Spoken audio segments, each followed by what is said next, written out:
오늘 주시는 하나님의 말씀은 잠언 6장 1절부터 5절까지의 말씀입니다. 할렐루야. 오늘은 잠언 6장 1절부터 시작됩니다. 1절을 보시면 내 아들아 내가 만일 이웃을 위하여 담보하며 타인을 위하여 보증하였으면, 원문은 이렇습니다. 나의 아들아 만일 내가 내 친구를 위하여 담보가 된다면, 낯선 자를 위하여 내 두 손바닥을 친다면. 자, 요 구절부터 보시면 우리말과 이렇게 좀 비교해 보면 이해하기가 좀 더 쉽습니다. 이웃을 위하여 담보하며 이렇게 되어 있는데, 여기 이웃은 친구를 가리킵니다. 만일 내가 내 친구를 위하여 담보가 된다면, 이 담보가 뭡니까? 저 사람에게 돈을 꿔주십시오. 근데 나를 보고 꿔주십시오. 그 사람이 만약에 못 갚으면 내가 갚겠습니다. 그 사람에게 책임을 묻지 마시고 나에게 책임을 물으십시오. 참 이게 굉장한 거죠. 나는 손에 돈 한 푼 만지지도 못하고 그 대신에 내 친구를 위해서 내가 모든 걸 다 책임지겠다 하는 것이죠. 정말 예수님이 그러셨잖아요.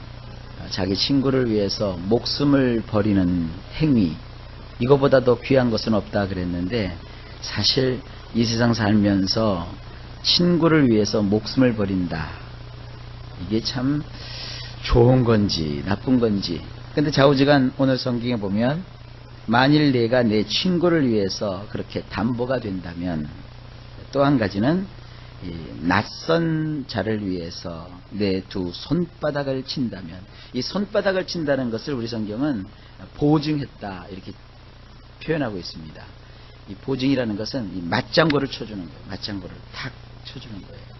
나하고 전혀 상관도 없는 사람을 위해서 그 사람 말이 옳소, 이 책임을 지는 겁니다. 찬성해 주는 건 책임을 지는 겁니다. 여기서 잠깐 좀 벗어나서 얘기를 할까요? 우리가 무슨 회의할 때 어떤 의견을 누가 제시하잖아요. 그럼 옆에서 어떤 사람이 그 의견에 또 동의를 해요. 그리고 동의를 하면 옆에 또 다른 사람이 제청을 해요. 그리고 모든 사람이 다수결로 이제 가하면 예 하시오. 그래서 예 그래요. 그게 뭐냐면 손바닥을 치는 거예요. 맞장구를 쳐주는 거라고요. 근데 우리나라 사람들은 그냥 찬성해 놓고 뒤돌아서서 또 반대하잖아요. 세워놓고 막 흔들잖아요. 이게 참 문제가 있습니다. 자, 어쨌든 이 두 손바닥을 친다는 얘기는 동의한다, 동조한다, 찬성한다 이런 뜻입니다. 그러면 거기에 따른 책임이 있는 거예요. 2절을 보십니다. 내 입의 말로 내가 얽혔으며 내 입의 말로 인하여 잡히게 되었느니라. 원문을 보면 내 입의 말들로 내가 함정에 빠지게 되며 내 입의 말들로 사로잡히게 되느니라. 자, 말로라도 내가 저 사람을 위해서 담보가 되겠소. 말로라도 그와 같은 일에 내가 찬성하여, 이렇게 얘기를 했다고 합시다. 거기에 책임이 따르는 거예요. 그런데 이렇게 담보가 되고 두 손바닥을 치는 이와 같은 보증되는 행위는 우리의 입의 말들로 함정에 빠지는 것이고, 또 우리의 입의 말들로 사로잡히게 된다 하는 뜻입니다. 자, 여기서 우리가 생각해 볼 때, 그러면 평생 담보도 되면 안 되고, 그리고 또 어떤 사람의 의견에 찬성하거나 동의하는 것도 안 되는 겁니까? 안 된다고 되어 있지 않아요. 이 아비가 오랜 인생을 살다 보니까 체득한 지혜가 있단 말이에요. 그것을 지금 자식에게 깨닫게 해주는 거예요. 보니까 보증서서 잘못되고 담보 설정 잘못해서 재산 날리는 사람 우리도 많이 보지 않습니까? 혹시 우리도 경험할 수도 있지 않습니까? 그럼 자식한테 너 담보가 되지 마, 너 보증서 주지 마, 그렇게 얘기하지 않겠습니까? 지금 이게 똑같은 어감입니다. 근데 성경의 가르침은 우리가 보통 다른 사람의 담보가 되고 보증서 주는 일을 만류하는 것보다 성경은 더 강력하게 말하고 있습니다. 3절을 보시면 내 아들아 내가 내 이웃의 손에 빠졌은즉 이같이 하라. 너는 곧 가서 겸손히 내 이웃에게 간구하여 스스로 구원하되. 원문은 이렇게 되어 있습니다. 그러므로 이제 이렇게 하거라 내 아들아 스스로 건짐을 받도록 하거라. 내 친구의 두 손바닥에 내가 빠진 것이기 때문에 가서 밟혀서 뭉개진 자처럼 되어 내 친구에게 폭풍이 몰아치듯이 강청하거라. 굉장히 강렬한 어조로 되어 있죠. 스스로 건져야 된다 이거예요. 너를 건져줄 자가 없대요. 그런 그 담보나 보증이라고 하는 함정에 빠지고 또 그와 같은 것에 사로잡히게 되면 내 스스로가 너 자신을 구원하는 자가 돼야지 너를 구원할 자가 없다는 거예요. 그래서 어떻게 해야 되느냐? 이미 내 친구의 두 손바닥에 빠진 것이기 때문에. 그러니까 담보나 보증이라는 것은 내 목숨을, 나의 삶을 내 친구에게 내준 거예요. 그런 경우 많잖아요. 왜 그런 얘기 하잖아요. 사기를 모르는 사람한테 당하지 않거든요. 아는 사람한테 사기 당하잖아요. 그러니까 꼼짝없이 걸려드는 거예요. 금방 줄게. 금방 내가 갚을게. 그거 믿고 우리가 담보가 되고 또 보증이 되어주잖아요. 그것은 나의 목숨과 나의 삶을 그 사람 손아귀에 맡겨놓는 거예요. 그 사람이 나쁜 마음을 먹고, 뭐 나쁜 마음이 있겠습니까? 살다 보면 그럴 수 있고 일하다 보면 그럴 수 있죠. 그걸 못 갚으니까 어떻게 해요? 도망쳐버려요. 그 사람이 도망갔으니까 그 사람에 대해서 채권을 가진 사람은 어떡합니까? 당연히 담보를 빼앗을 것이고 보증선 사람에게 닥달을 할 거 아니겠습니까? 그러면 나는 한 푼도 써보지도 못하고 집도 날리고 또 재산도 잃어버리고 하여간 뭐 주변 사람들을 어렵게 하고 힘들게 하고 있지 않습니까? 지금 이런 겁니다. 두 손바닥에 빠진 거예요. 그래서 이왕 섰으면 어떻게 되느냐?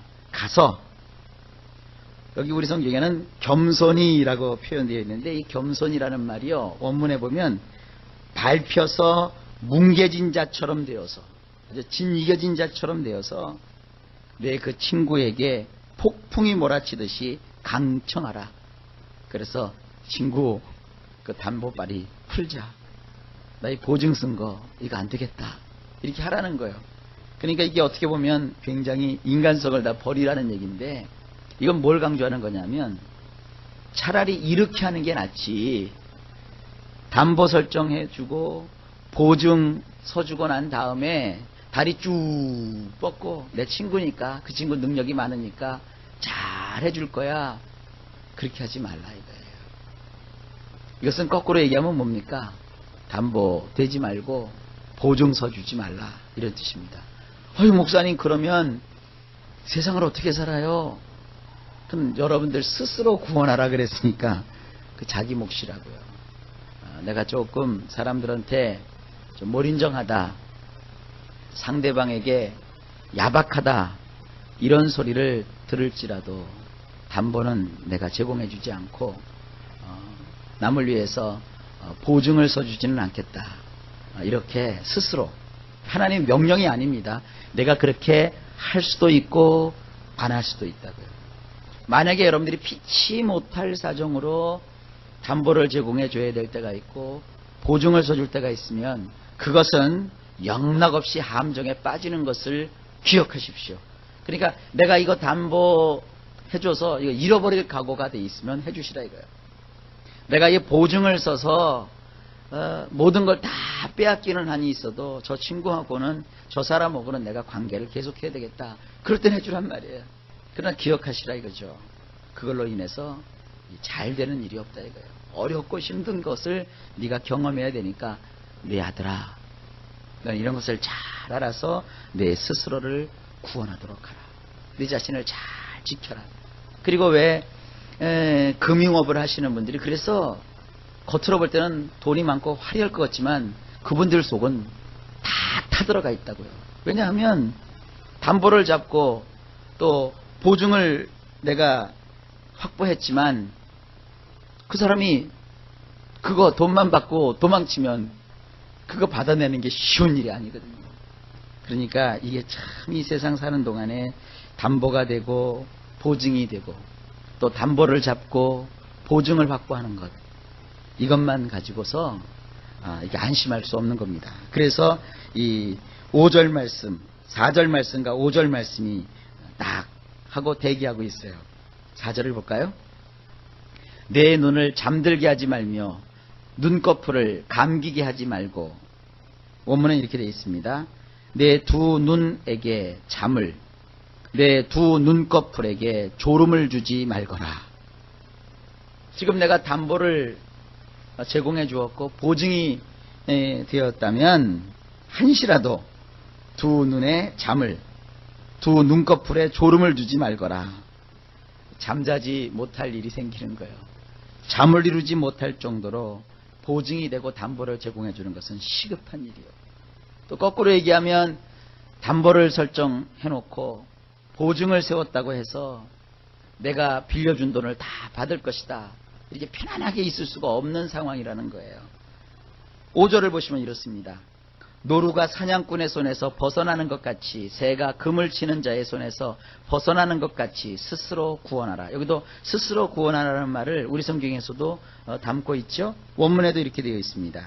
손에서 벗어난 가젤 영양처럼, 새 사냥꾼의 손에서 벗어난 한 마리 새처럼 내 스스로 건짐을 받도록 하거라. 이 영양이라고 하는, 이 가젤이라고 부르는 이 영양은 이 들판에서 산에서 뛰어놀아야 되는 그런 짐승입니다. 그런데 그 짐승을 어떤 사람이 잡아서 묶어놨어요. 그러니 밖에 나가서 너른 들판을 뛰어다녀야 되고 산을 막 넘어야 될 이 양은 얼마나 답답하겠어요. 손에 꼭 붙잡혀 있으니까. 이 담보를 제공해주고 보증이 되는 일은 다른 사람 손에 내 목을 이렇게 맡기는 거예요. 그가 나를 잡고 뒤흔드는 거예요. 그러니까 채권을 갖고 있는 사람에게도 그렇지만, 이건 완전히 내가 담보 제공해주고 보증서 준 친구에 대해서도 자유롭지가 못해요. 내 친구의 일이 잘 돼야 되고 그가 그 빚을 갚아야 되고 말이죠. 그러니까 이게 아주 좌불안석이에요. 좌불안석이니 잠이 오나요? 잠을 잘 수가 없죠. 자다가도 벌떡 깨고, 텔레비 보다가 친구끼리 보증서 줬다가 돈 떼먹고 도망갔습니다, 이런 거 보면 막 가슴이 철렁 내려앉고 말이죠. 이거 참 세상 일이라는 게 이렇습니다. 그 다음에 또 새가 하늘을 날아야 되잖아요. 근데 이 새가 지금 새 사냥꾼의 손에 잡혀 있단 말이에요. 그러니까 마치 담보를 네가 제공해주고 보증이 된다는 것은 자유로워야 될 영향이, 가젤 영향이 손에서 붙잡혀 있는 것처럼 활활활활 창공을 활개치며 날아다녀야 될 새가 새 사냥꾼의 손에 잡혀 있는 것처럼, 그런 절박한 순간이라는 거예요. 그래서 너는 내 스스로 건짐을 받도록 하거라. 이것이 뭐냐? 지혜라는 겁니다. 그러니까 여러분들 이 보증이라는 거, 그리고 남에게 찬성해주고 또 거기에 동조해주고 보증이 된다는 거, 이런 거 참 여러분 조심해야 될 인생의 한 영역입니다. 이것이 지혜인 것을 아셔서 지혜롭게 하십시오. 한 가지 제가 부탁은 할게요. 누가 여러분에게 와서 담보 좀 제공해 주세요, 또 보증을 써주세요, 그러면 매몰차게 안 돼. 왜냐? 성경에 보증서 주지 말라고 했다. 이러면 여러분 정말 싸움 나요. 그러니까 지혜를 가지라고 했으니까 내가 감당할 수 있는 범위 내에서는 해줄 수 있으면 해줘야죠. 그러나 그렇지 않을 때는 이것이 이렇게 엄청난 우리 인생에 어려움을 가져올 수 있다 하는 하나님의 말씀을 기억하셔서 이런 일에 주의하실 수 있기를 바랍니다. 이것이 하나님이 주시는 지혜입니다. 자, 오늘도 예수님 안에서 복된 하루가 되시기를 간절히